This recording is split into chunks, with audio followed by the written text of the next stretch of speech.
Bonjour à tous, Marseille se réjouit car l'un des leurs, le père Jean-Baptiste Fouque, va être béatifié ce 30 septembre 2018 à la Major, la cathédrale Sainte-Marie-Majeure. Il est le premier bienheureux qui sera béatifié dans la cité phocéenne. Alors pour mieux connaître la vie de ce Saint Vincent de Paul marseillais, qui a vécu à cheval sur les 19 et 20e siècles, et pour percevoir l'actualité de sa vie exemplaire, nous recevons Monseigneur Bernard Ardura. Bonjour Monseigneur. Bonjour.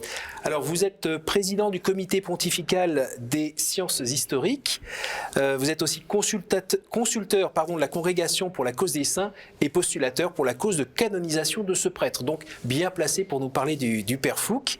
Et vous êtes aussi co-auteur avec Antoine Darras d'un livre paru aux éditions du Cerf, L'amour ne passera jamais, bienheureux Jean-Baptiste Fouque, prêtre, homme de Dieu, père des pauvres. Alors, Monseigneur, je vais vous demander quand même de nous aider un petit peu à situer le contexte historique dans lequel a vécu le père Fouque. Le père Fouque est né en 1851.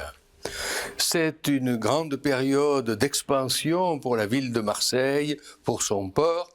La France a conquis l'Afrique du Sud du Nord et commence naturellement tout le grand commerce et l'industrie de Marseille.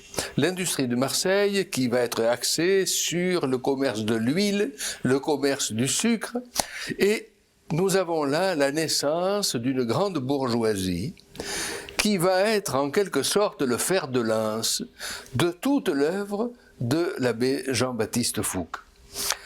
Devenu prêtre, il avait été formé par un autre serviteur de Dieu, le père Timon David, un de ces pères qu'on appelait les pères de jeunesse, à l'instar de Don Bosco en Italie. Et voilà qu'il est nommé vicaire dans une paroisse qui maintenant est dans le centre de Marseille, Sainte-Marguerite. Il va aller ensuite à la périphérie du diocèse, à Auriol, sera vicaire pendant quelques années dans la cathédrale où il sera béatifié, et puis restera pendant 35 ans vicaire dans une petite paroisse du centre de la ville, la Sainte Trinité, dite aussi paroisse de la Palue. Alors expliquez-nous, à cette époque-là, il y a un peu des détresses sociales, il y a une bonne partie de la population qui est un peu sur le côté de ce dont vous venez de parler à l'instant, qui profitait à une certaine élite sociale. Ça, c'est le revers de la médaille. Le revers de la médaille, c'est précisément toute une couche de la population qui va être au service, en particulier, de cette bourgeoisie industrielle. En particulier, de jeunes filles descendent de l'Ardèche, où les familles étaient souvent de plus de 10 enfants. Une des filles est envoyée à Marseille, où elle servira de bonne. Et alors ces filles, parfois, se font abuser par leurs employeurs. Ce sera une des premières œuvres de l'abbé Fouque, créer un foyer, une résidence pour ces jeunes filles. Il va créer un restaurant féminin aussi, pour celles qui seront employées dans les grands magasins de Marseille ou dans les administrations et qui n'auront pas la possibilité de revenir chez elles. Donc il se tourne vers cette couche de la population formée de personnes humbles et aussi fragilisées.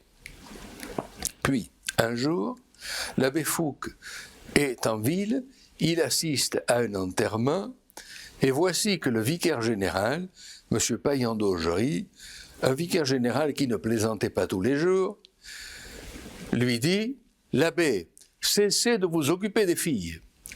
Occupez-vous des garçons dont personne ne s'occupe jusqu'à maintenant. » Donc là, à nouveau, famille défavorisée, enfants laissés un peu à eux-mêmes. Et alors, précisément, quelques semaines plus tard, on est avant Noël, une femme s'adresse au presbytère de la Palue et confie à la bonne du curé un petit enfant de 8 ans en disant « Je vais venir le reprendre, j'ai des courses à faire, je ne peux pas l'amener avec moi, elle ne reviendra pas. » Et l'abbé Fouque, voyant et le curé et l'autre vicaire en détresse, prend l'enfant et dit « Je le prends et je commence. » Et alors il va se mettre à recueillir les enfants des rues. Mais attendez, expliquez-moi, ça fait déjà 2 œuvres dont vous parlez. Il se débrouille juste avec ses petits bras ou il s'appuie sur... Au début, il se débrouille juste avec ses petits bras. Et puis alors, il va trouver tout au long de sa vie des quantités de personnes qui vont venir l'aider. Et en particulier des femmes. Des femmes auxquelles il va demander des services extrêmement matériels, extrêmement précis. Ces enfants vont devenir une dizaine, une douzaine, et puis plusieurs dizaines. Mais il avait déjà trouvé une maison derrière Notre-Dame de la Garde, sur la colline, où les enfants vont être logés tant bien que mal. Il va les faire scolariser. Et puis, jusqu'au jour où une famille va lui offrir une propriété entière. C'était alors la campagne, c'est à 2 kilomètres à peu près de la Palue, sur le chemin de Mazargues, et c'est là que va être créée l'œuvre de l'enfance délaissée. Donc ce sont des orphelins ou des enfants oubliés. Cette œuvre existe toujours aujourd'hui. N'oublions pas que l'objet même de ces œuvres est hélas toujours actuel. Et puis, en 1912, la loi crée les tribunaux pour les mineurs. Désormais, le juge aura la possibilité de ne pas envoyer les enfants et les adolescents dans les prisons avec les adultes, mais à l'époque, rien n'existe. Alors l'abbé Fouque commence, et on dit qu'il est allé à la préfecture pour demander des enfants condamnés. C'est intéressant parce que l'abbé Fouque va réaliser cela avec peu de moyens.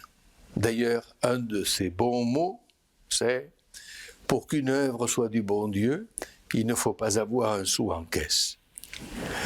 Or, toute la vie de l'abbé Fouque va être une vie difficile. Il ne faut pas se leurrer. C'est un homme qui écrit « Je suis dans l'angoisse à cause de mes œuvres ». Parce qu'il n'a rien en caisse, effectivement. Est-ce qu'il y a aussi des gens qui voient, on va parler de réussite, en tout cas ces créations, ces fondations d'un mauvais œil et s'ingénient à mettre un peu des bâtons dans les roues, que ça soit dans l'église ou dans la ville? Dans l'église... Parce qu'on a une période de séparation de l'église et l'État quand même. Dans l'église, on ne lui met pas de bâton dans les roues, mais les évêques successifs sont d'une grande prudence, redoutent une seule chose, c'est qu'ils fassent des dettes.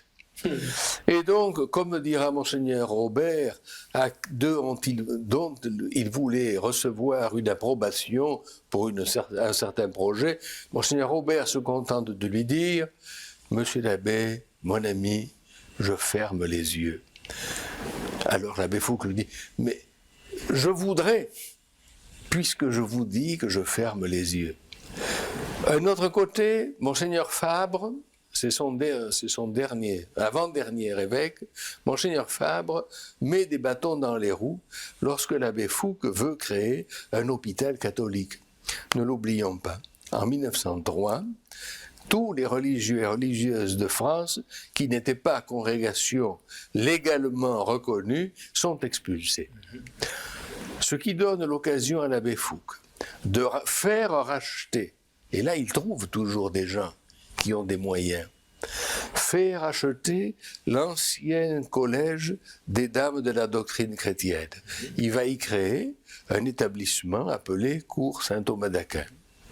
Il va faire acheter l'ancien couvent des bénédictines du Saint-Sacrement sur le boulevard du Prado.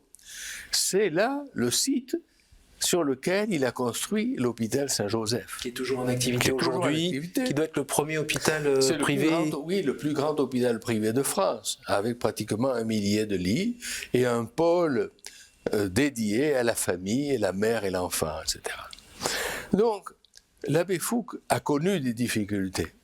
Il a vécu des moments d'angoisse, mais il a une foi qui ne lui fait jamais défaut. C'est ça, j'avais envie de vous demander un peu familièrement à quoi il carbure. Voilà, c'est la foi. L'Eucharistie. Et alors, son mot d'ordre, c'est pratiquement donc rien d'impossible à celui qui croit. Et puis, va de l'avant. Alors, c'est d'abord un prêtre, parce qu'il ne faut pas se leurrer, on se tromperait si on faisait de l'abbé Fouque un fondateur d'œuvre. C'est avant tout un prêtre, c'est avant tout un homme de Dieu. Alors, à 4 heures du matin, il est déjà debout et il commence par prier. Il va célébrer la messe sur les coups de 6 heures.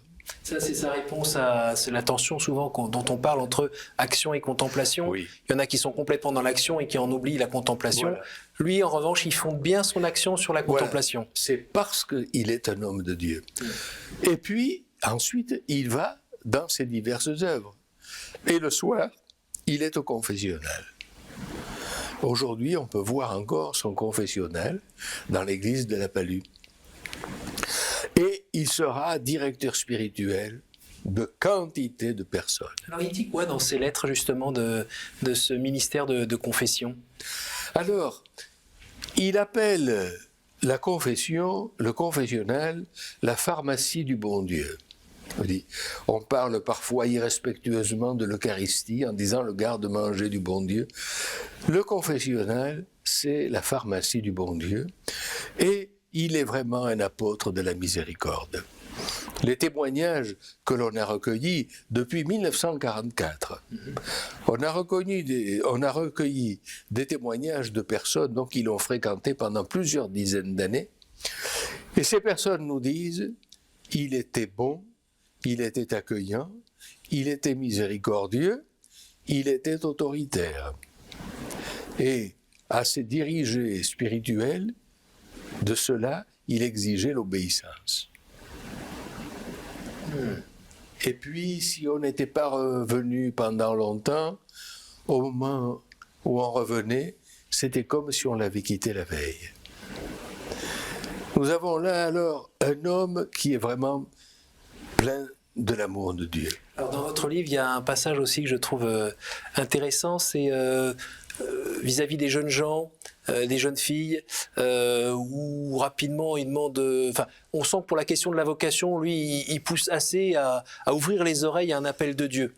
Oui, alors il est convaincu qu'il... Marie était religieuse, quoi. Oui, il est convaincu que ou bien on se marie, ou bien on est prêtre, ou bien on est religieuse.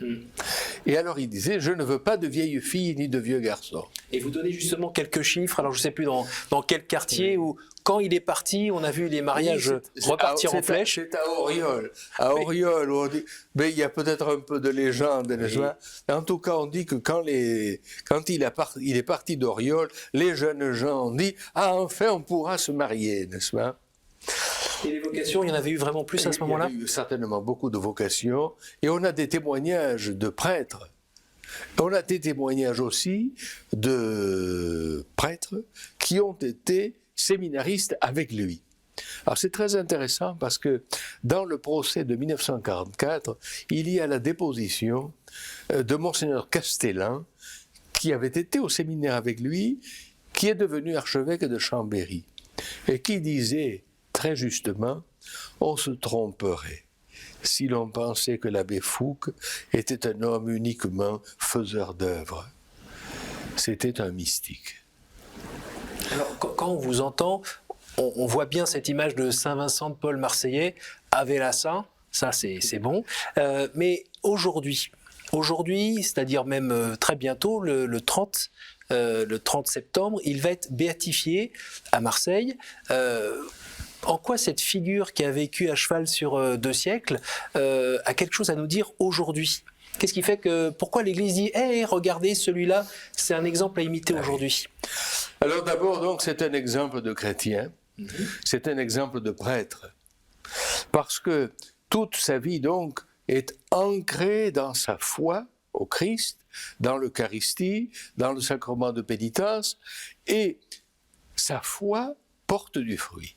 Comme écrit l'apôtre Saint Jacques, n'est-ce pas ? Eh bien, à quoi cela sert-il que tu dises à un tel, eh bien, va, porte-toi bien si tu ne lui donnes pas à manger, si tu ne le revais pas. Et donc l'abbé Fouque a mis en œuvre sa propre foi. Il est en quelque sorte l'évangile vécu. C'est un évangile vivant. Et donc ça, c'est un vrai rappel à nous, quand on est dans la pause un peu du on devrait faire ci, on devrait faire ça, mais si on relève pas ses manches pour s'engager dans des œuvres. Oui, et lui, il le fait. Il le fait et il suscite de nombreux concours. Parce que, outre les congrégations de religieuses qu'il a fait venir à Marseille, les filles de la Charité de Saint-Vincent de Paul précisément, et les dominicaines de la Présentation de Tours, et puis il fait venir pour s'occuper des jeunes délinquants les pères de Saint-Pierre-aux-Liens qui étaient spécialisés dans les maisons de rééducation. Tous les autres sont des laïcs, des femmes, des hommes qui étaient des hommes de l'industrie, des femmes qui étaient souvent des femmes de notables. Toutes ces personnes-là, il va les faire contribuer à ses œuvres d'assistance. Donc, il s'intéresse à tous ceux dont le pape François dirait qu'ils sont la périphérie. Et de fait, c'est en ça qu'il est vraiment très très actuel. Absolument. Et alors, de même, dès 1903, il commence à recueillir au Prado des personnes âgées que l'on ne peut plus ou que l'on ne veut plus garder chez elles. Aujourd'hui, nous avons une maison de retraite, la Salette-Montval, avec pratiquement 170-180 résidents. Donc, ce sont des œuvres qui s'adressent à ceux qui sont les plus fragiles. Mais le moteur de la vie de l'abbé Fouque, sa charité, sont alimentés par sa foi au Christ. Il vit intensément sa relation au Christ. Et il a en particulier un sermon dans lequel il dit « Aujourd'hui, je ne vous parlerai pas de l'amour de Dieu parce qu'on a de nombreuses occasions de le faire, mais de l'amour du prochain. » Et c'est là qu'il révèle que, à travers l'amour du prochain, il sert le Christ. Si on le présente comme un précurseur du catholicisme social, il est en plein dans le catholicisme. Il est en plein dans le catholicisme social. Mais simplement, si certains ont parfois été plus dans le social que dans le catholicisme, vous nous rappelez bien que lui, il s'ancre dans la foi. Lui, son œuvre est une œuvre de caractère religieux, essentiellement.